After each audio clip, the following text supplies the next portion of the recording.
아멘. 감사합니다. 구원의 확신 1번 예수님은 어디에 계신가? 히브리서 13장 5절 말씀. 돈을 사랑치 말고 있는 바를 족한 줄로 알라. 그가 친히 말씀하시기를 내가 과연 너희를 버리지 아니하고 과연 너희를 떠나지 아니하리라 하셨느니라. 그러므로 우리가 담대히 가로되 주는 나를 돕는 자시니 내가 무서워 아니하겠노라. 사람이 내게 어찌하리요 하노라. 아멘. 여러분은 이 세상에서 무엇을 가장 사랑하세요? 하나님 자리에 갖다 놓을 수 있는 것이 있다면 무엇이 있을까요?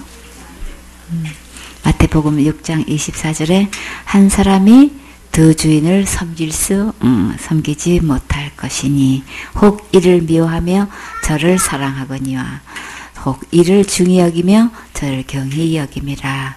너희가 하나님과 뭐를 겸하여서 섬길 수 없어요? 재물이지요. 그래요. 우리가 진짜 재물만큼 하나님을 사랑할까요? 주님은 겸하여서는 섬길 수 없다고 이미 말씀하셨어요. 근데 하나님 자리에 갖다 놓고 있는 것은 그럼 어떤 거예요? 재물이에요. 그렇죠? 근데 하나님은 그 재물을 어떻게 하라고 하셨나요? 돈을 사랑치 말고. 그러면 이 말씀대로 하면 사랑하고 있으니까 사랑하지 말라고 하시는 거죠. 돈은 사랑의 대상이 아니라면 그러면 어떤 대상일까요? 과연 돈이 얼만큼 있어야 여러분은 만족할까요? 끝이 없어요. 그래, 어떤 사람이 한 달에 수입이 170만 원만 벌 수만 있다면 정말 편히 살겠대요. 170만 원이 온통 그냥 하늘을 가득 차는 돈이야. 그 돈만 있었으면 이래저래 나가는 것이 너무 많아서 다 그냥 170만 원까지만 벌어도 진짜 좋겠다 이제. 성경 말씀에서 주님은 얼마가 있어야 족하다고 하셨나요? 있는 바를 족한 줄로 알라. 우리가 있는 것 같고 부족하다고 생각하고 필요한 거는 맞고 있는 돈으로는 안 되고 그럼 우리는 어떻게 해요? 예쁜 목소리로 어떻게 해요?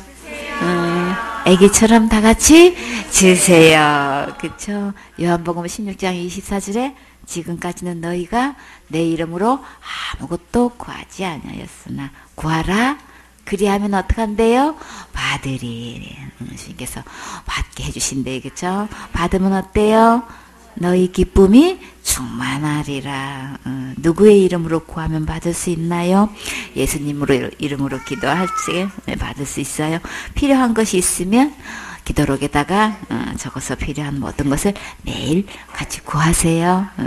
맨 위에 제목을 적어놓고 나를 위하여 또 가족을 위하여 뭐 형제를 위하여 친척을 위해서 그 타이틀을 정해놓고 이렇게 구체적으로 또 뭐 결혼한 사람은 남편을 위해서 아내를 위해서 또 자녀들 이름 다 그 위에다가 써놓고 첫째 아이 둘째 아이 이렇게 해놓고 거기에 대한 또 기도 제목 적어놓고 또 부모님들도 기도 제목도 따로 또 기도하고 이렇게 큰 타이틀을 해놓고 옆에는 번호를 쓰고 1번 그리고 또 오늘 날짜 몇 년도 몇 달 며칠 그리고 요 기도 제목은 나는 이 말씀을 붙잡고 기도해요. 이런 믿음으로 거기에 관한 성경 구절이 있으면 성경 구절도 이렇게 적어놓고 그리고 기도 제목 내용을 그 옆에 이제 적는 거예요. 뭐가 필요하다든지 난 이렇게 되기를 원해요. 이런 소망을 성경 말씀에 근거해서 기록하는 게 참 좋아요.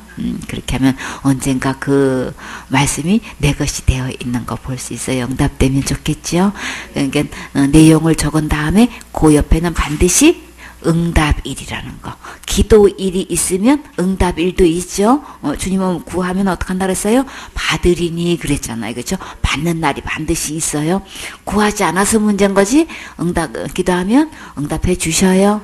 믿음을 가지고 구하면. 그러면 그 응답일을 이제 기록해 놓고 기타라를 이렇게 적어놔서 특별히 이것을 어떻게 응답하셨습니다. 그 내용을 우리가 간단하게 기록해 놓으면 좋죠. 우리가 믿음이 항상 좋아요. 그렇지 않을 때 있죠. 그러면은 기도 응답한 거는 동그라미를 이제 빨간 걸로 이렇게 해놓으면 어느 날인가 기도록을 이렇게 쭉 목록을 보고 넘기다 보면 응답받은 게 빨간 동그라미가 아주 너무 많아. 그러면 맞아. 주님께 기도했더니 주님이 그때도 이렇게 응답해 주셨어. 그렇기 때문에 지금 내가 낙심돼 있고 믿음이 안 따라주고 다운돼 있어도 주님께서 응답해 주신 날짜를 보면 또 어떻게 공급해 주신 그 기타 안에 기록해 있는 거 보면 우리 다시 기도할 수 있는 믿음이 생겨지지요. 그래서 우리가 매일같이 이렇게 이름을 적어놓고 내용을 적어놓고 이렇게 낱낱이 기도하는 게 좋아요. 구체적으로 기도하면 구체적으로 응답 받아요. 주님은 이게 한번 이렇게 약속하신 것은 그대로 이루신다고요. 믿고 얼마만큼 구하느냐에 따라서 내가 받고 누리게 되는 거예요. 이게 믿음이 없으면 구하지도 않지요.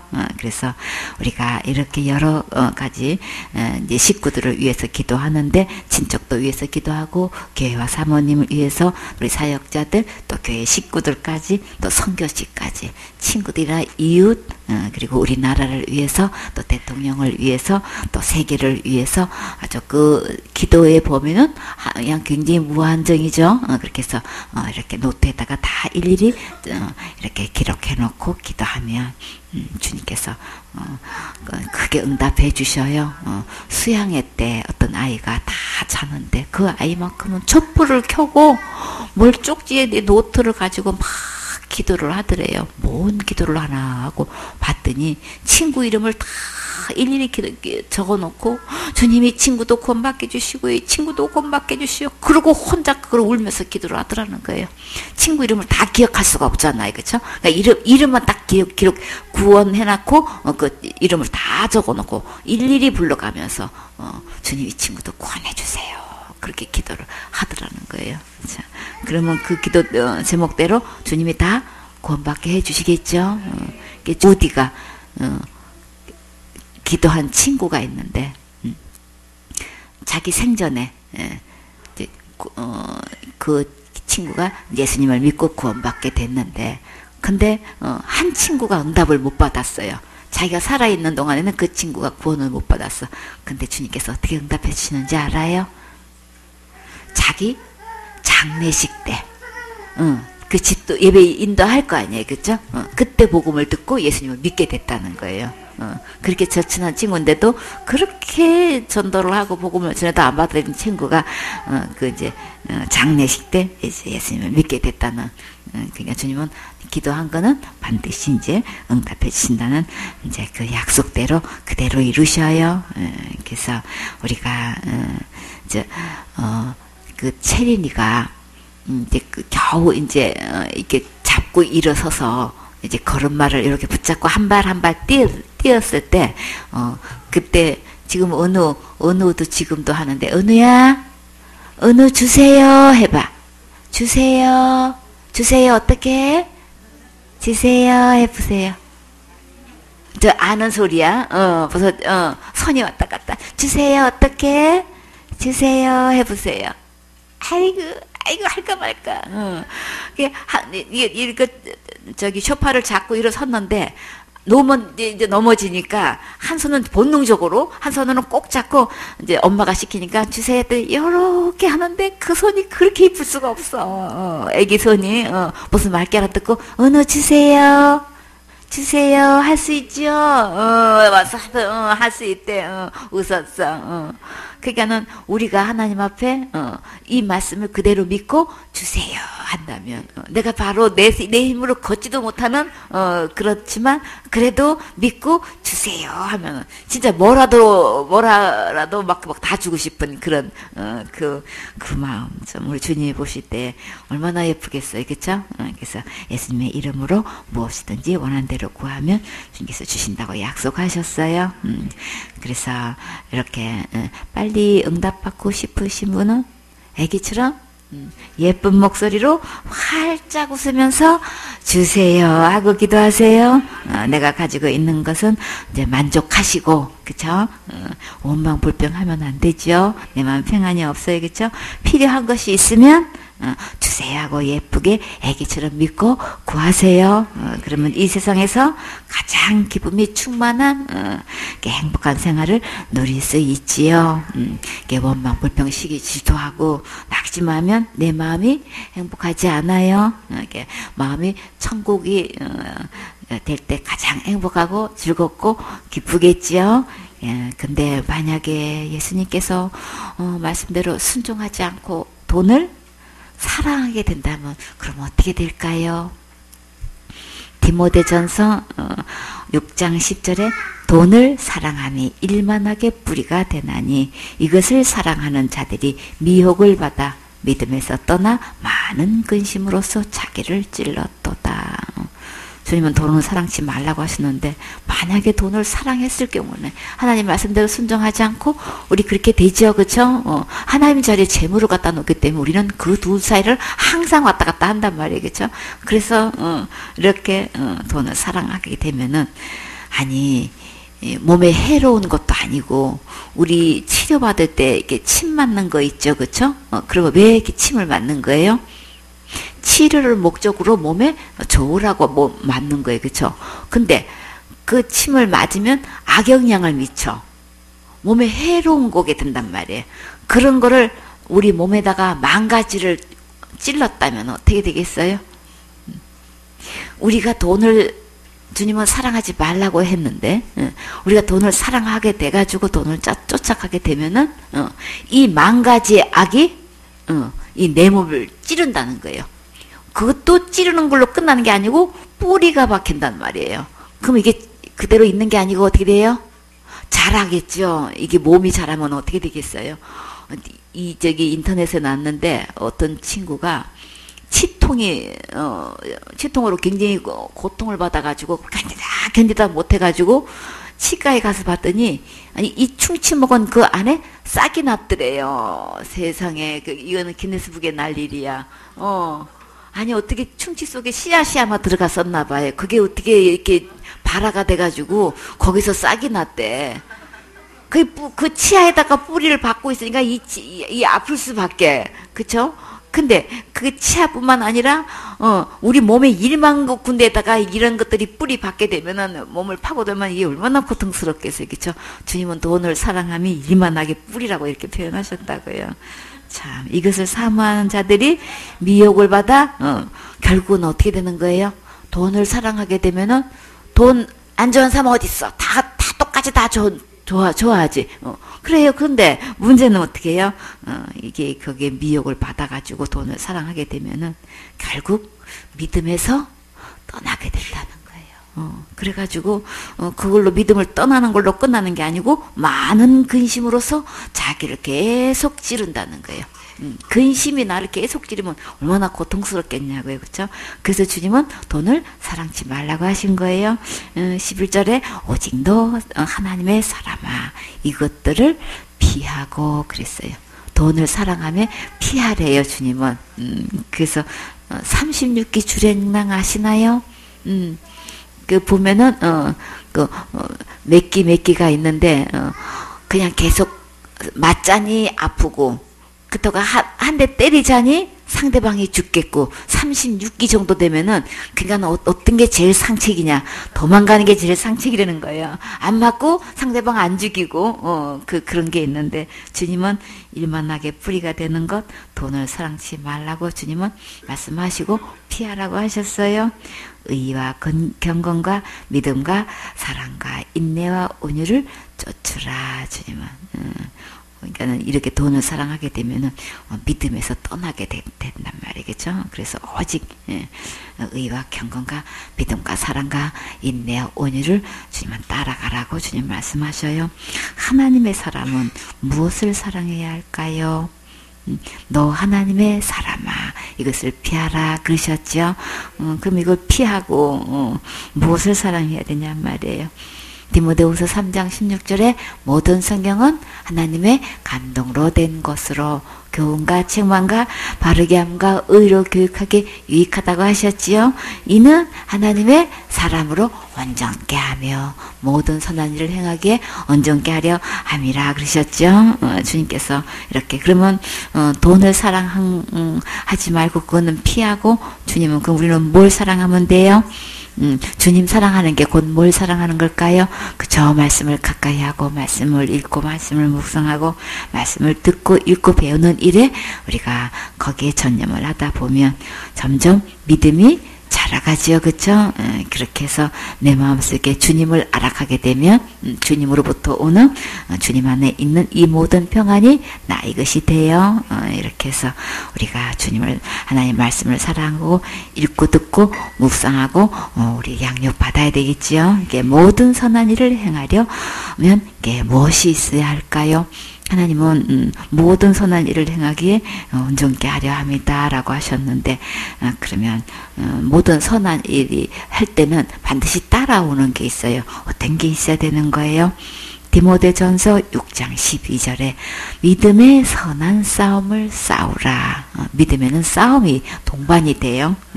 그래서 그렇게 해서 영생을 취하라. 이를 위하여 내가 부르심을 입었고 많은 증인 앞에서 선한 증거를 증거하였도다. 우리 말씀을 계속 읽다 보면 듣다 보면 배우고 묵상하다 보면 믿음이 자라가게 돼요. 그렇죠? 그러면 이 믿음의 이 선한 싸움을 계속 싸우라라고 하는데 이 모든 세상의 돈을 사랑하는 이런 문화권 속에서 이것을 믿음 안에서 우리가 살아가려면 이게 싸움이 된단 말이에요. 그죠? 거기서 승리할 수 있는 것 계속 말씀을 들음으로써 주님으로부터 공급받아야 되겠죠.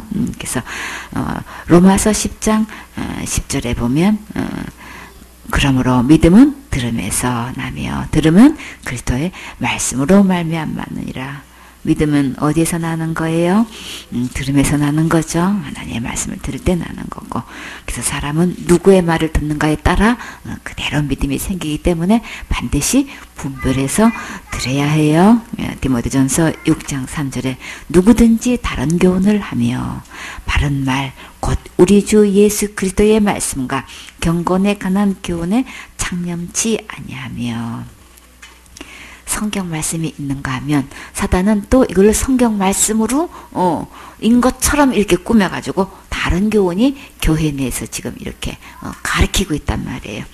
그래서 우리는 바른 말씀을 들어야 되는데 곧 이 바른 말씀이 곧 뭐냐면 우리 주 예수 그리스도의 말씀이다 라고 하셨어요. 이렇게 바른 말이 있는가 하면 다른 교훈이 있는 거예요. 이 다른 말과 바른 말과 다른 교훈이 이 교회 안에서 존재하기 때문에 여기에 분별이 필요해요. 사단은 이걸 꼭 이렇게 다른 교훈을 들어오게 해가지고 이 다른 교훈을 통해 가지고 다른 믿음을 갖게 해서 다른 길로 가게 한단 말이에요. 그래서 우리는 바른 말 곧 우리 주 예수 그리스도의 말씀과 경건에 관한 교훈에 창념을 해야 된다. 주님 그렇게 말씀하세요. 이게 마음에 두고 생각을 해야 되는데 말씀의 근거를 두고 생각해야 되는데 다른 교훈이 들어와가지고 말씀에 무지하다 보면 이거를 구분을 못하지요. 그러면 그게 성경의 말씀인 줄 알고 우리는 어떻게 해요?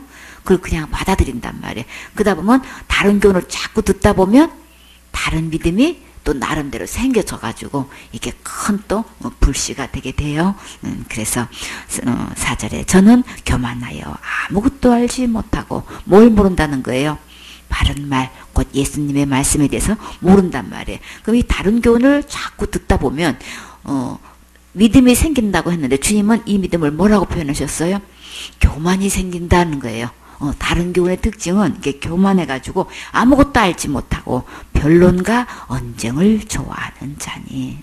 이 다른 교훈을 듣게 되다 보면 이 성경 말씀, 주 예수 그리스도의 말씀에 이 부딪히게 돼가지고 변론과 언쟁을 이렇게 좋아하게 돼가지고 매사에 다퉈.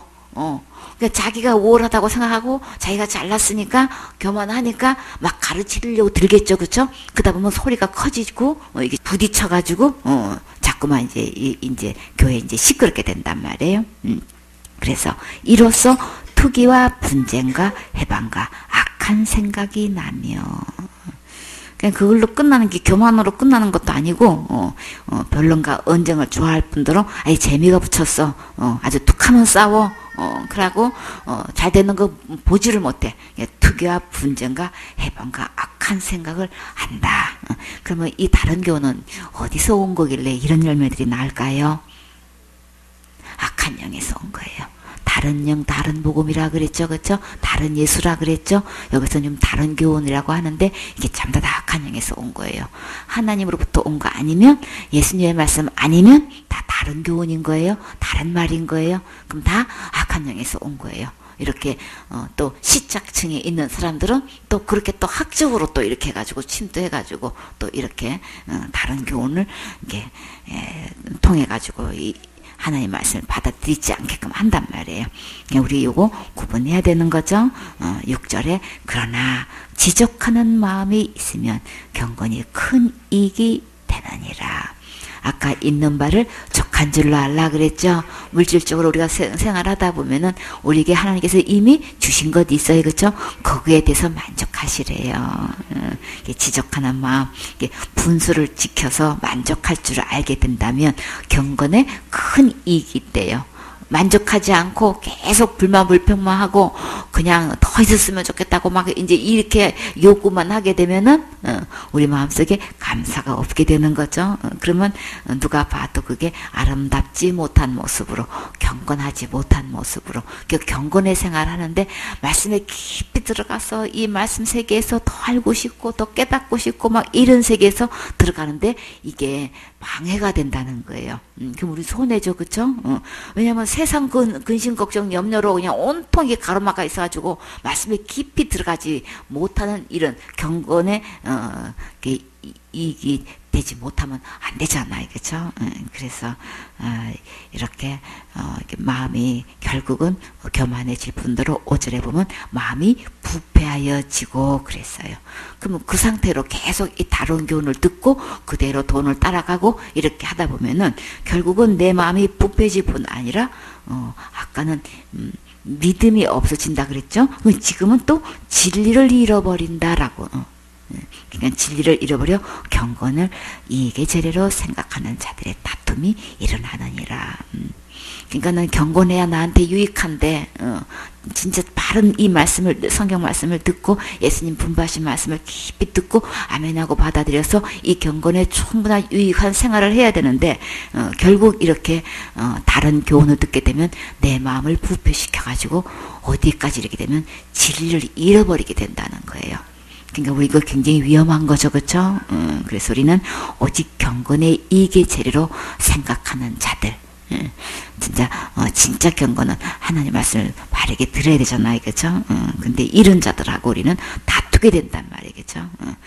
그러나 지적하는 마음이 있으면 경건이 큰 이익이 되느니라. 우리가 세상 살아가는 일에 있어서 이런 것들이 나를 온통 불평 불만으로 가득 채우는 게 아니고 여기 대해서 만족하게 되면 경건에 큰 유익이 온다는 거예요. 주님의 깊은 경지에 도달할 수 있다는 거예요. 우리 주님으로부터 우리 말씀 새롭게 깨달으면 진짜 기쁘지요. 얼마나 좋아요.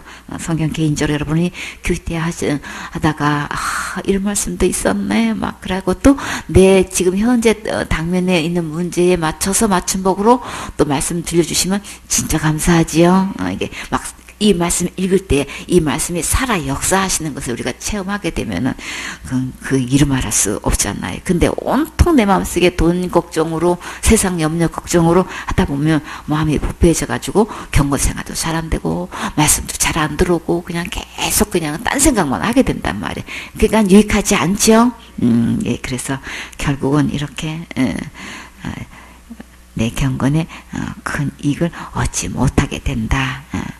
그래서 7절에 우리가 세상에 아무것도 가지고 온 것이 없음에 또한 아무것도 가지고 가지 못하리니. 올 때 우리 그냥 왔어요, 그쵸? 갈 때도 그냥 간다는 거예요. 그래서 우리가 여러분 집에 먹을 것 있으세요? 그리고 입을 것 있으세요? 그러면 주님은 어떻게 알으래요? 족한 줄로 알 것이니라. 지금 오늘 먹을 거, 오늘 입을 거 있으면 그냥 만족하시래요. 부하려 하는 자들은 시험과 올무와 여러 가지 어리석고 해로운 정욕에 떨어지나니 나한테 절대 유익되지 않는 이런 욕심에 빠져가지고 내가 어리석은 길을 가게 된대요. 온갖 세상으로부터 위험한 올무에 걸리게 되고 시험거리에 빠지게 된다는 거예요. 어떻게 하려고 하면 부하려고 하면은 그렇기 때문에 이게 사람으로 하여금 침륜과 멸망에 빠지게 하게 된다. 주님 말씀하셨어요.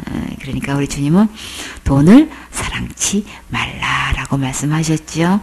그래서 누가복음 14장 33절에 이와 같이 너희 중에 누구든지 자기의 모든 소유를 버리지 아니하면 능히 내 제자가 되지 못하리라. 여러분은 무리가 되고 싶으세요? 예수님의 제자가 되고 싶으세요? 예수님 제자가 돼야 되죠? 제자가 되려면 어떻게 해야 된다고 하셨나요? 누구든지 자기의 모든 소유를 버리지 아니하면 능히 내 제자가 되지 못하리라 그러셨어요. 물질 우상이 깨지지 않으면 예수님의 제자가 능히 될 수 없대요. 자기의 모든 소유를 버리면 여러분은 살 수 있겠어요? 그러면 나 뭐 먹고 살아요? 대반 이런 질문 나오지요. 주님은 그러면 어떤 대답을 하실까요? 본문 말씀에 그가 친히 말씀하시기를 내가 가연 너희를 버리지 아니하고 가연 너희를 떠나지 아니하리라고 약속하셨어요. 어떤 경우에도 예수님께서 나를 버리지도 않고 떠나지도 않으신다고 친히 굳게 약속하셨어요. 이 말씀은 모든 소유를 믿고 살지 말고 누구를 의지해서? 예수님을 의지해서 살아가라는 말씀이세요. 그래서 예수님은 한번 내 마음에 들어오시면 영원히 떠나지 않으신다고 지금 약속하셨어요. 나를 절대 버리지도 않으신다고 약속하셨으니까 안심하세요. 어떤 분이 어떻게 하다가 이혼을 하게 됐대요. 그 후에 이제 다른 분을 만나가지고 이제 결혼해서 살게 됐는데, 전 남편하고 살 때는 그런 생각을 해본 적이 없는데, 이혼하고 난 후에 재혼을 해서 살 때는 마음속 깊은 곳에 꼭 따라다니는 생각이 있대요. 어떤 생각이냐면은, 이 사람이 지금은 나를 사랑하지만 언젠가 나를 버릴지도 몰라. 나를 떠날 수도 있어. 이 생각이 항상 따라다닌대요. 전에는 그런 걸 몰랐는데 그게 있대요. 지금은 나 없으면 못 산다고 사랑의 고백을 하고 그저 나를 사랑한다고 하는데, 근데 그걸 전적으로 다 믿지를 못하고 그러다가도 언젠가는 나 버릴 수 있어. 떠날 수 있어. 이 생각을 하고 산다는 거예요. 참 그게 그 전에는 그런 거 생각도 못했을 거 아니에요, 그렇죠? 여러분 그런 고민 하신 적 있으세요? 없죠. 어떤 분은 이혼만 했으면 이제 세상에서 살 것 같은 거야, 그냥. 그래서 이혼했어. 했더니 그 다음에 따라다니는 거 이혼녀야. 이게 뒤에서 자기를 놓고 항상 손가락질 하는 게, 이게 항상 자기를 따라다니면서 자기가 그냥 이게 웅크리게 되고 자신이 없게 되고, 그 전에는 그런 걸 그냥 전 원수 같은 남편 진짜 안 보고 살았으면 소원이 없겠다라고 했는데, 막상 그렇게 살아보니까 상상치도 못했던 그런 것들이 자기를 따라다니면서 자꾸 수군거리는 것 같고 손가락질을 하는 것 같고, 그리고 어디 가도 참 남편 없이 산다는 게 항상 위험 요소에 이게 자기가 노출되어 있는 것처럼 막 그게 느껴져서 그 정신적인 충격이 굉장하다고 그래요. 근데요, 이렇게 사람들은 이렇게 살아가다가 이제 헤어질 수도 있고 떠나기도 하지만 예수님은 믿음직한 의로운 분이세요. 이 말씀을 마음에 새기고 깊은 평안을 누리세요. 예. 우리는 어떻게 할 때 나를 버린다고 떠난다고 생각이 드나요? 큰 실수를 했을 때, 그쵸? 또 큰 죄를 지었을 때 그런 생각이 들어요, 그쵸? 예수님이 내 안에 지금은 계시는데 내가 이렇게 큰 죄를 지었는데 아유 설마 주님이 내 안에 지금까지도 계시겠어? 벌써 떠나셔도 떠나셨겠지. 그런 생각을 사단이 넣어준단 말이에요, 그쵸? 근데 예수님은 우리의 지어갈 모든 죄를 다 용서하셨기 때문에 죄를 지어서 버린다고 생각하지 마세요. 예수님은 나를 절대 버리지도 않으시고 떠나지도 않으세요. 아멘 되시나요? 믿어지세요? 이 약속을 또 누구에게도 하셨을까요? 여호수아 1장 5절에 너의 평생에 너를 능히 당할 자가 없으리니 내가 모세와 함께 있던 것 같이 너와 함께 있을 것임이라. 내가 너를 떠나지 아니하며 버리지 아니하리니. 모세 밑에서 수종 두고 있는 이 여호수아가 어느 날 갑자기 하나님께서 안수를 줘가지고 이렇게 이스라엘 지도자로 삼으셨는데 그냥 자기가 지도자가 되겠다는 생각은 한 적이 없겠죠. 그죠? 항상 수종자로 있다가 어느 날 갑자기 이제 모세가 떠나고 본인이 그렇게 됐을 때에 항상 따라다니는 거. 내가 모세만큼 그렇게 할 수 있을까? 이게 있겠죠. 그쵸? 그게 불안한 거예요. 그래서 주님은 어떻게 하셨어요? 제일 먼저 약속하시기를 내가 너를 당할 자가 없게 얼마만큼? 너의 평생에 너를 당할 자가 없게 해준다. 그리고 그 마음의 불안을 아시고 어떻게 했어요? 내가 모세와 함께 있었던 것 같이 어떻게 약속해 주셨어요? 너와 함께 있을 것입니다. 나 모세만큼 못한데 어떻게 이 많은 백성들을 내가 이끌 수가 있겠어? 얼마나 불안했겠어요, 그쵸? 그런 생각이 드니까 주님도 그에 대한 약속도 이렇게 해주시는 거예요. 내가 너를 떠나지도 아니하며 버리지도 아니하리라. 모세와 같이 함께 있다는 이 말씀이 얼마나 힘이 됐겠어요, 그쵸? 그리고 평생에 너를 당할 자가 없게끔 내가 해줄게. 그러니까 강하고 담대하라고. 자루나 우루나 치우지 말라고 당부하셨지요. 그래서 이 여호수아에게 약속하신 이 말씀이 곧 누구에게도 해당될까요? 나에게도 해당되는 거예요. 우리는 누구의 은혜로 예수님을 마음에 모셨어요? 내 의가 아니고 예수님의 은혜로 예수님을 마음의 주인으로 모셨기 때문에 내 죄와 상관없이 내 앞으로 살면서 짓는 죄와 상관없이 주님은 나를 떠나지도 않고 버리지도 않겠다고 약속하셨어요. 사단은 죄를 지으면 사고를 치면 당연히 하나님 떠난 걸로 이렇게 생각을 넣어주기 때문에 그런 속삭임에 넘어가면 안 되죠. 그래서 우리는 어디로 돌아와야 돼요? 말씀으로 돌아와서 예수님이 나 절대 버리지 않는다고 하셨어. 그리고 나 떠나지 않는다고 하셨어. 여호수아에게 하신 말씀 곧 나에게도 약속해 주셨어. 진짜 여호수아 평생에 지금 떠나지도 않고 당할 자가 없게끔 해 주셨죠. 그쵸? 이렇게 해서 마지막 인사말 어떻게 했어요? 나는 나와 내 집은 여호와만 섬기겠다고 그렇게 진짜 마지막까지 진짜 아름답게 하나님 경외하며 살았었죠. 주님은 한번 약속하시면 이렇게 반드시 지키시는 하나님이세요. 거듭난 사람은 반드시 성장하게 되어 있어요. 믿음이 자라가면 주님은 물질이 우상이 되지 않도록 반드시 시험하시고 깨뜨리세요. 그래서 삶 속에서 일어나는 모든 문제를 통해 나는 주님을 믿고 있지 않은지 아니면 돈을 믿고 따라가는지 자신을 한번 점검해 보세요. 본문 말씀 6절에 그러므로 우리가 담대히 가로되 주는 나를 돕는 자시니 내가 무서워 아니하겠노라. 사람이 내게 어찌하리요 하노라. 아멘. 우리는 내 스스로가 아무리 열심히 노력하고 최선을 다해도 한계과 형편이라는 한계가 있지요. 그래서 내 힘으로는 도저히 어찌할 수 없는 벽에 부딪힐 때에 우리에게는 반드시 누군가의 도움이 필요하지요. 어려운 난간을 만나면 왠지 나 혼자 있는 것 같이 겁이 나고 두려움이 엄습해 오면 막 기력이 점점 소진하지요.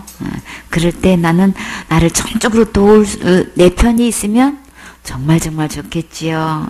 그래서 시편 8편 6절에 여호와는 누구 편이시래요? 내 편이시라. 내게 두려움이 없나니 사람이 내게 어찌할꼬. 여호와께서 내 편이사. 나를 돕는 자 중에 계시니 그러므로 나를 미워하는 자에게 보응하시는 것을 내가 보리로다. 나를 미워하는 자에게 주님께서 갚아주시는 것을 내 눈으로 똑똑히 보게 해주신대요. 주님이 누구 편이시기 때문에? 내 편이시기 때문에 여호와는 내 편이시다. 항상 이 말씀을 내 마음에 새기고 지내다 보면 이런저런 어려움이 있어도 그래도 내가 잘하고 못하고를 떠나서 주님은 항상 내 편이 되어주셔. 그렇게 해서 모든 일을 합력선 전화이복으로 다 이끌어 주시지요. 주님은 나의 돕는 자시고 항상 내 편에서 일하신다는 이 믿음만 있으면 우리 그쵸 두려움이 없겠죠. 시편 46편 1절에 하나님은 우리의 피난처시요 힘이시니 환난 중에 만날 큰 도움이시라. 그러므로 땅이 변하든지 산이 흔들려 바다 가운데 빠지든지 와, 이 정도로 하면 엄청난 지변이 일어나는 거죠. 그렇죠? 바닷물이 흉룡하고 뛰놀든지 바닷물 흉룡하고 뛰노는 거 여러분 보셨어요? 우리 인터넷으로 쓰나미 사건 보면은 와, 진짜 대단하죠. 그쵸? 진짜 흉흉하다는 말이 이게 막 이게 실감이 나. 완전히 그냥 막 치솟아가지고 산보다도 더 높이 막 물결이 이렇게 막 몰려오는 거 보면 그 우리 바다 하면 그 아름다운 색깔 막 그랬는데 완전히 흙빛이 아주 그냥 시커먼 물이 막 그렇게 쓸려오면 이거는 우리 상상도 못하는 것들은 그런 것들이 막 이렇게 몰려오면 그 바닷물이 흉해가지고 뛰놀든지 하면 이거 어떻게 됐냐고요. 그것이 넘침으로 산이 요동할지라도 우리는 두려워 아니하리로다. 천재지변이 일어나서 이런 일이 있어도 우리는 두려워하지 않을 수 있는 것은 누구를 의지하기 때문에 주님을 의지하면은 주님이 나의 편런처가 되시고 힘이 되시고 환난 중에 나를 큰 도움을 주시기 때문에 이런 일이라도 여동치 않는데요. 그 주님이 나의 편이 되셔서 주님께서 다 막아주시고 방패가 되어주시고 보호해주시면 되겠죠.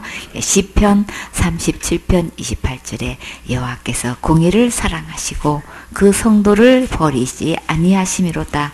저희는 영영이 보호를 받으나 악인의 자손은 끊어지리로다. 주님은 공의를 사랑하신다고 하셨어요. 그리고요 성도를 버리지 아니하심이로다.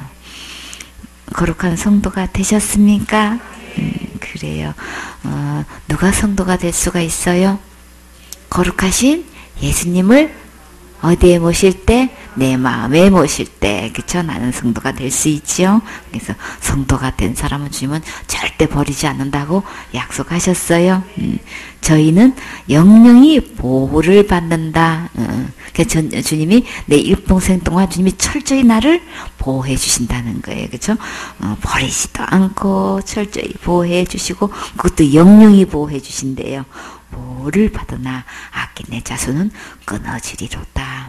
하나님의 자손이 있는가 하면 악인의 자손이 두 부류가 있어요. 그래서 아까 주님은 성도라고 표현을 했지만 절대 버리지 아니하시고 영영히 보호해 주신다고 주님은 이렇게 약속해 주셨어요. 시편 37편 33절에 여호와는 저를 그 손에 버려두지 아니하시고 재판 때에도 정죄치 아니하시로다. 주님은 그냥 우리가 일어나는 대로 그냥 실수를 했던 어떤 일을 만났던 간에 그대로 내버려 두시지 않는데요. 주님은 다 나를 지켜보아하신다는 거죠. 심지어 재판 때에도 정죄치 아니하리로다. 죄가 있다고 단정 짓게끔 하지 않는다는 거예요. 어떻게든 거기서 구해내신다는 거죠. 그렇게 된 철저히 주님은 나를 책임지시고 이렇게 갈래주신다는 거예요. 느헤미야 9장 31절에 주의 크신 긍휼로 그들을 아주 멸하지 아니하시며 버리지도 아니하셨사오니 주는 은혜로우시고 불쌍히 여기시는 하나님이시니이다. 긍휼이 크신 하나님이시래요. 그래서 우리를 아주 멸하시지 않으신대요. 그리고요, 버리지도 않으신대요. 주님은 나를 불쌍히 여기셔서 은혜로 나를 인도해 주시고 보호해 주시고 관리해 주셔요. 시편 31편 6절에 너는 마음을 강하게 하고 담대히 하라. 그들을 두려워 말라. 그들 앞에서 떨지 말라. 이는 내 하나님 여호와 그가 너와 함께 행하실 것임이라. 반드시 너를 떠나지 아니하시며 버리지 아니하시리라. 우리 어떤 일을 만나면 두려워서 막 벌벌 떨게 되고 그럴 경우가 있죠, 그렇죠? 근데 주님은 담대하라고, 마음을 강하게 하라고, 누가 계시기 때문에 여호와 그가 너와 함께 행하실 것이기 때문에 두려워하지 말으래요. 떨지도 말으래요. 그리고 그 주님은 반드시 너를 떠나지 아니하시고 버리지도 않겠다고 주님에게 구구절절 이렇게 표현해 주셨어요. 약속해 주셨어요. 요한복음 6장 37절에 아버지께서 내게 주시는 자는 다 내게로 올 것이요 내게 온 자는 결코 내가 결코 내어 쫓지 아니하리라. 예수님께로 이렇게 나오는 자는 주님은 결코 내어주지도 않겠다고 약속하셨죠. 그리고 내가 하늘로서 내려온 것은 내 뜻을 행하려 함이 아니요 나를 보내신 이의 뜻을 행하려 함이니라. 나를 보내신 이의 뜻은 내게 주신 자 중에 내가 하나도 잃어버리지 아니하고 마지막 날에 다시 살리는 이것이니라. 마지막에 대해서 다 살려서 어디로 데려가야 돼요? 천국으로 인도해 가야 되는 거죠, 그렇죠?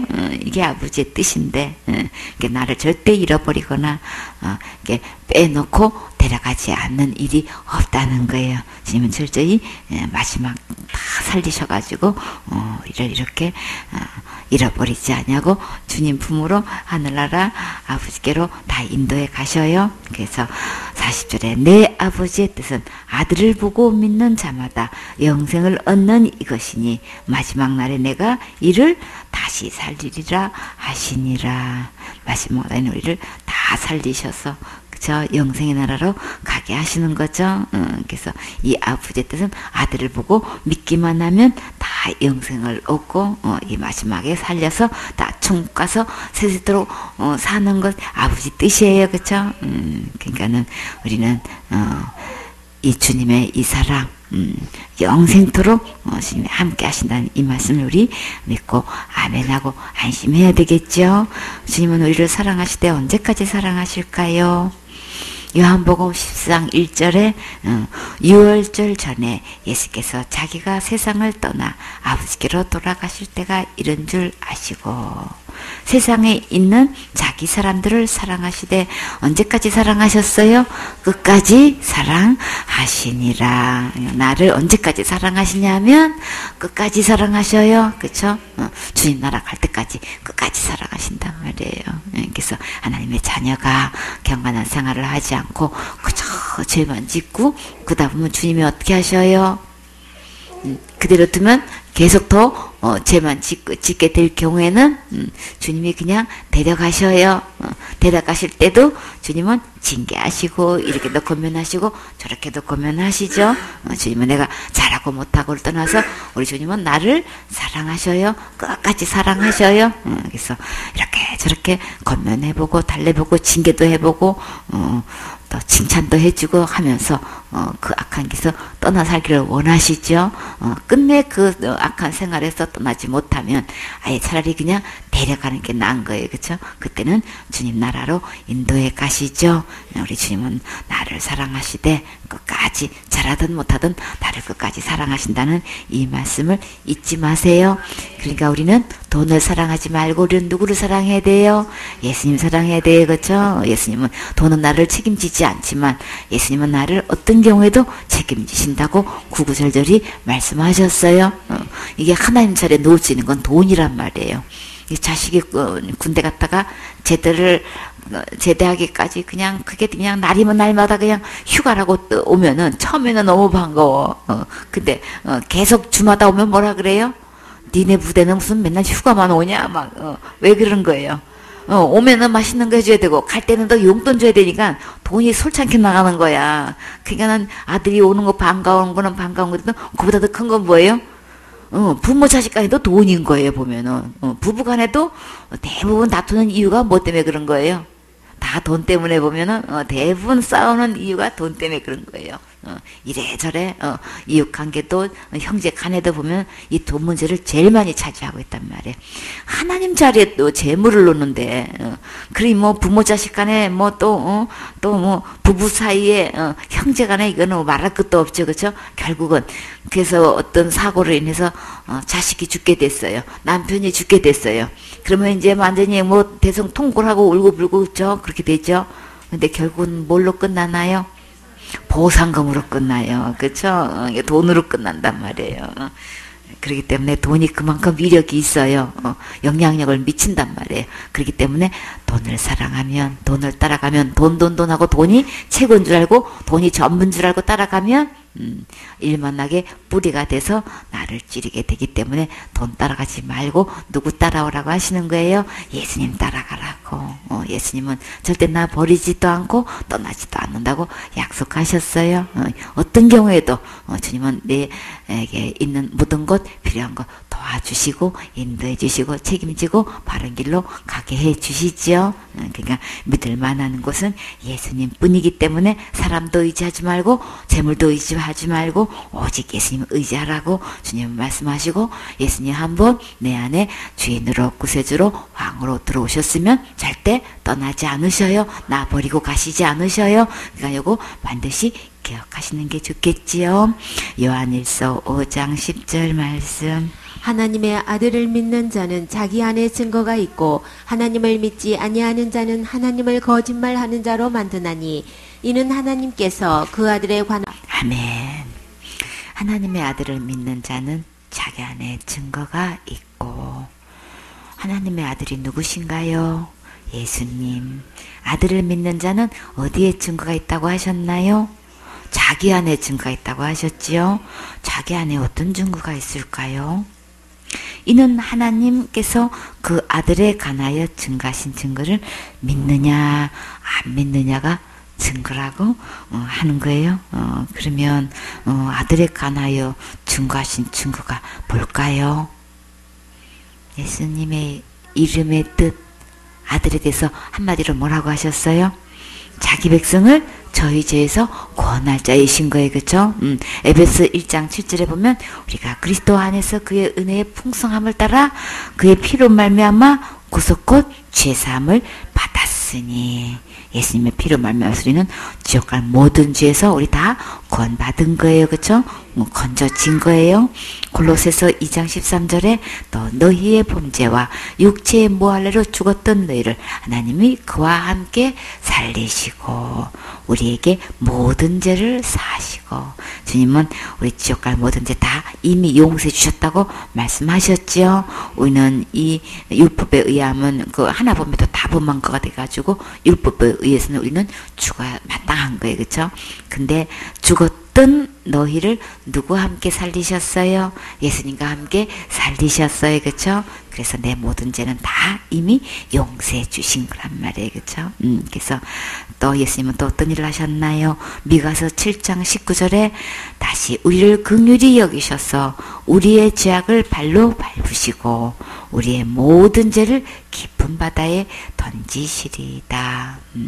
율법 613가지 범한 이 지옥 갈 모든 죄에서 단번에 영원히 용서해 놓으신 것을 믿는 믿음이 여러분은 있습니까? 영원한 제사로 영원히 온전케 하신 예수님의 말씀을 믿으십니까? 모든 죄를 해결하신 그 예수님이 지금 어디에 계시나요? 내 마음에 계세요. 내 마음에 어디에 계실까요?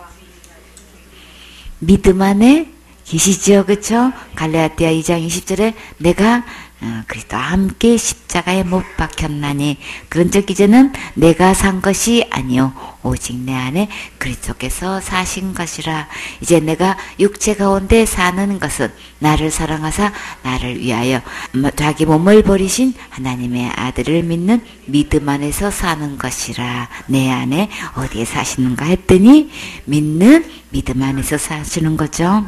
그래서 이 말씀이 믿어지시나요? 아멘 되시나요? 그럼 우리는 이 세상에서 가장 행복한 주인공이에요. 감사하세요. 기쁨이 솟아나시나요? 그래요. 주님 주신 것으로 누리고 기뻐하고 즐거워하는 것이 우리의 힘이라고 하셨어요. 11절에 또 증거는 이것이니 하나님이 우리에게 영생을 주신 것과 이 생명이 그의 아들 안에 있는 그것이니라. 아멘. 또 증거는 이것이니 아까는 지옥 갈 모든 죄를 영원히 용서하신 것이 믿어지는 믿음이 증거라고 지금 하셨는데 또 증거가 있대요. 또 증거가 뭘까요? 하나님이 나에게 무엇을 주셨다고 하셨나요? 영생을 주셨다고 하셨어요. 그렇죠? 아까는 아들을 믿는 믿음이라고 했는데 어떤 믿음인가? 지옥 갈 모든 죄를 다 용서해 놓으신, 그렇죠? 그 예수님을 믿는 믿음이 나는 있는가? 이게 증거인데 지금 또 증거가 있는 거는 내 안에 영생이 있다는 거예요. 그렇죠? 그래서 이게 또 증거가 하나님이 나에게 영생을 주셨다고 하셨는데 이 영생은 어디에 있는 거예요? 그의 아들 안에 있다 그랬죠. 그럼 누구 안에 있는 거예요? 예수님 안에 있는 거죠. 예수님 안에 영생이 있는데 그 영생이 누구 안에 있을 때 증거가 되나요? 내 안에 예수님이 계실 때 내 안에 뭐도 있어요? 영생도 있어요. 이것이 또 하나의 확실한 증거예요. 그래서 12절 말씀, 아들이 있는 자에게는 생명이 있고 하나님의 아들이 없는 자에게는 생명이 없느니라. 아멘. 어떤 아들인가요? 대통령 아들인가요? 국회의원 아들인가요? 갑부집 아들인가요? 학자의 아들이에요? 아니고 죄가 하나도 없으신 거룩하신 하나님의 아들이시지요. 영원한 생명을 가지신 예수님이 어디에 계셔야 되나요? 내 안에 계셔야 확실한 증거예요. 하나님의 아들 예수님이 내 안에 계신다고 하는 자들 중에 다른 아들이 있는 자가 너무나 많아요. 하나님의 아들이 아니고 다른 아들이 있어. 이게 문제인 거죠. 지옥 갈 모든 죄를 영원히 해결하신 예수님이 아니고 내가 무슨 죄를 지으면 지옥 가고 큰 죄 지으면 받은 권도 잃어버리고 자살죄 지으면 무조건 지옥 간다고 믿는 자들이 한국교회에 몇 프로가 되나요? 90%가 넘어요. 그렇죠? 도대체가 그런 사람을 만나보기가 힘들어. 찾기가 힘들어. 아직도 교묘한 계율에 속아서 지옥 갈 모든 죄에서 구원받지 못한 다른 아들, 다른 예수, 다른 복음, 다른 믿음은 다른 복음을 믿고 다른 곳으로 가고 있는 다른 숫자적으로는 너무나 많지요. 그렇게 증거하는 자는 진짜 하나님의 아들이 없는 거예요. 그래서 영생도 없어요. 그리고 천국도 없어요. 그래서 오늘 죽으면 지옥 가는 거예요. 그래서 그러니까 더 이상 속지 않으려면 우리는 누구의 말씀을 들어야 할까요? 기록된 예수님께서 분부하신 말씀을 들어야겠지요. 13절 말씀. 내가 하나님의 아들의 이름을 믿는 너희에게 이것을 쓴 것은 너희로 하여금 너희에게 영생이 있음을 알게 하려 함이라. 여기서 여기서 내가 하나님의 아들의 이름을 믿는 너희에게라고 했는데 여기서 내가는 누구신가요? 예수님이시죠? 하나님의 아들의 이름이 뭐라고 하셨어요? 예수님이라고 하셨어요? 예수님의 이름은 뜻은 아들을 낳으리니 이름을 예수라 하라. 이는 그가 자기 백성을 저희 죄에서 구원할 자이심이라 아니라. 그러면 하나님의 아들의 이름을 믿는다는 것은 지옥 갈 모든 죄에서 구원하신 것을 믿는 것을 말해요. 그러면 현재 자기의 믿음을 점검해보고, 하여튼 내가 무슨 죄를 지면 지옥 간다고 믿는 자는 진짜 예수님 믿는 것 아니에요. 그러나 여러분은 지옥 갈 모든 죄에서 구원하신 것이 믿어지시나요? 아멘 되세요. 그러면 우리는 이 세상에서 가장 행복한 주인공이에요. 정말 정말 감사하지요. 그래요. 지옥 갈 모든 죄에서 영원히 구원하신 것이 믿어진 우리를 위해 예수님은 무엇을 하셨나요?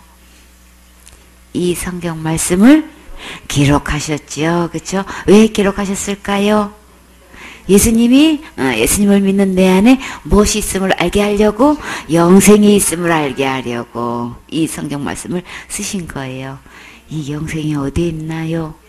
예수님 안에 있어요. 이 말씀이 믿어지시나요? 아멘 되세요. 이 영생 되시는 예수님이 지금 어디에 계세요? 내 마음에 계세요. 믿음 안에 계셔요. 예수님 안에 있는 이 영생을 받으셨습니까? 예수님이 내 안에 계시면 영생도 받은 거예요. 무엇으로 증명할 수 있을까요? 모든 죄에서 영원히 구원하신 것이 믿어진 우리를 위해 예수님은 무엇을 하셨나요? 이 성경 말씀을 기록하셨어요. 왜 기록하셨을까요? 예수님을 믿는 내 안에 영생이 있음을 알게 하시려고 이 성경 말씀을 쓰신 거예요. 성경에서 무엇으로 증거할 수 있습니까? 예수님을 믿는 믿음으로 증거할 수 있어요.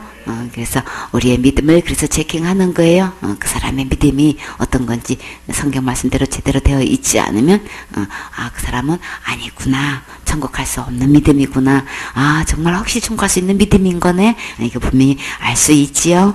계시록 3장 20절 말씀. 볼지어다 내가 문 밖에 서서 두드리노니 누구든지 내 음성을 듣고 문을 열면 내가 그에게로 들어가 그로 더불어 먹고 그는 나로 더불어 먹으리라. 아멘. 볼지어다 그랬어요. 지금 문 밖에 누가 문을 두드리고 계시네요. 여러분도 보이세요? 누구신가요? 예수님. 예수님께서 문 앞에 서서 계속 문을 두드리고 계셔요. 언제까지 두드리고 계실까요? 어떤 문을? 마음의 문을 열어줄 때까지. 누구든지 내 음성을 듣고, 누구든지 속에 누가 포함되어 있나요? 내가 포함되어야죠. 여러분도 예수님의 음성이 들리십니까? 어떤 음성이 들리셨나요? 예수님께서 나를 확실히 천국 갈 수 있도록 길을 활짝 열어주셨다는 음성이 들려요. 내가 절대 지옥 가지 않도록 예수님께서 지옥 갈 모든 죄를 영원히 다 해결해 놓으셨다는 음성이 들려요. 이 말씀이 여러분도 들리시나요? 이 말씀이 믿어지세요? 무엇으로 들을 수 있나요? 기록된 하나님 말씀으로 들을 수 있지요. 우리의 마음에는 뭐가 있어요? 문이 있어요. 예수님께서 내 마음의 문을 두드리고 계시면 어떻게 해야 될까요? 누구인지 확실히 믿어지면 안심하고 우리의 마음의 문을 어떻게 열어요? 활짝 열어주지요. 그래요. 이 예수님은 원래 처음부터 주인이셨어요. 그쵸? 근데 사탄한테 속아가지고 하나님처럼 된다고 할 때에 하나님 말씀 버리고 선악과 따먹은 후로 누가 주인이 된 거예요? 사단이 주인 되어버렸죠. 그쵸? 근데 선악을 알게 하는 나무 씨가를 먹으면 정령 죽는다는 하나님 말씀대로 어떤가 하는 죽었어요. 그쵸? 생명 대신 이제 하나님을 버린 상태는 영으로는 죽은 상태예요. 그래서 하나님을 마음에 두기 싫어해서 모든 무리가 내 마음에 들어온 것은 악한 사단이 주인으로 들어온 거예요. 그래서 그러나 이제 하나님을 떠난 죄를 깨닫고 하나님께로 돌아오는 게 회개예요. 하나님 말씀으로 돌아오세요. 하나님 말씀을 이제부터 들으세요. 예수님께서 십자가의 죽음과 부활로 지옥 갈래 모든 죄를 영원히 용서해 주신 것을 믿고 이렇게 마음의 문을 활짝 열고 예수님을 무엇으로 모셔야 될까요? 내 마음의 주인으로 영접하며 예수님께서 내 마음에 들어오셔요. 내 마음에 들어오셔서 무엇을 하실까요? 예수님께서 나와 함께 더불어 먹고 나도 예수님과 함께 더불어 먹는다고 하셨어요. 이제부터 예수님과 함께 매일같이 만찬을 풍성히 먹고 즐기세요. 매일같이 말씀 읽고 듣고 양육 받으면서 예배 성공하세요. 이제 예수님이 어디에 계십니까? 내 마음에 계셔요. 내 마음속에 예수님이 계신 분은 이제 영적으로 갓 태어난 아기예요. 아기는 무엇을 먹고 자라나요? 엄마 모유 먹고 자라지요? 영적으로 갓 태어난 아기는 뭘 먹고 자라요? 신령한 전 먹고 자라지요, 그쵸? 아니, 말씀 먹고 자라는 거예요. 우리가 하루에 몇 번 식사해요? 3번 해요, 그쵸? 하루에 성경 말씀 몇 장 읽으면 될까요?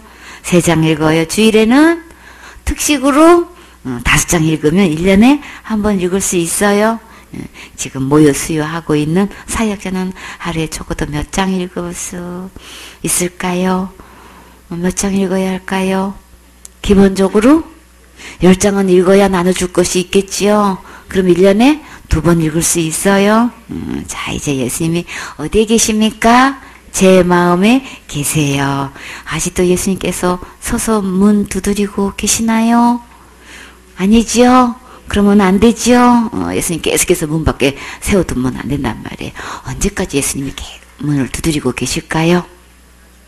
내가 열어줄 때까지. 나를 사랑하시되 끝까지 사랑하신다고요. 그쵸? 내가 이번 지점까지 주님은 내 마음의 문을 두드리신단 말이에요. 예수님이 계셔야 천국 갈 수 있으니까. 예수님이 계셔야 영생이 있으니까. 그럼 우리는 예수님을 믿는 믿음. 예수님은 이 땅에 오셔서 모든 죄를 다 이미 다 용서해 주셨어요. 근데 너무나 많은 사람들이 예수님 믿는다고 하면서 이 예수님을 안 믿어. 다 다른 예수를 믿고 있어. 이게 문제인 거예요. 그쵸? 내가 죄를 짓고 안 짓고에 따라서 천국 가고 지옥 가는 걸로 이렇게 사탄한테 속아가지고 다른 복음에 속아가지고 지금 이러고 예수님을 믿는다고 하고 있단 말이에요. 그게 아니고 율법 613가지 어떤 죄도 예수님은 다 용서해 주셨어요. 다 해결해 놓으셨어요. 그러니까 내가 살면서 짓는 죄로 인해서 천국 가고 지옥 가는 게 아니고 다 용서해 놓으신 이 예수님을 믿느냐 안 믿느냐로 천국 가고 지옥 가는 거예요. 사단은 속여가지고 큰 죄니 작은 죄니 이렇게 해놓고 그 죄 지으면 지옥 가는 거야 이렇게 하고 있단 말이에요. 내가 날마다 지는 죄 날마다 회개 안 하면 지옥 가는 거야 이렇게 다른 교훈으로 이렇게 다른 복음으로 우리를 속여놓고 있단 말이에요. 그렇게 해서 천국 가고 지옥 가는 거 절대 아니에요. 이 땅에 오신 이유는 절대 멸망하지 않고 영생을 얻어서 하늘나라 가기를 주님은 원하셔서 오셨지요. 그래서 예수님을 나는 예수님이 지옥 갈 모든 죄 다 용서해 주신 거 저 믿어요. 예수님 안에는 영생이 있어서 예수님을 내 마음의 주인으로 모시면 내 안에 영생도 있어요. 이게 증거가 돼야 되는 거예요. 그리고 확실한 증거는 이 기록된 성경 말씀대로 예수님께서 분부하신 말씀대로 듣고 믿을 때 그게 확실한 증거가 될 수 있다는 거예요. 내가 지금 죽어도 천국 갈 수 있는 이 확실한 증거 우리는 기록된 말씀대로 증거할 수 있어야 되는 거예요. 그래야만 분별할 수 있고 분리할 수 있는 거예요. 근데 너무나 많은 사람들이 말씀은 무지하다 그랬어요. 성경 말씀은 무지하고 다른 교훈에 그게 그냥 진리 있냐 이렇게 속아 넘어가고 있단 말이에요. 그러니까 빨리 진리의 말씀으로 돌아오셔야 되겠죠. 기록된 말씀을 통해서 우리 분명히 복음을 듣고 그 복음을 그대로 믿고 우리 다 같이 천국 가셔야 되겠죠. 아멘.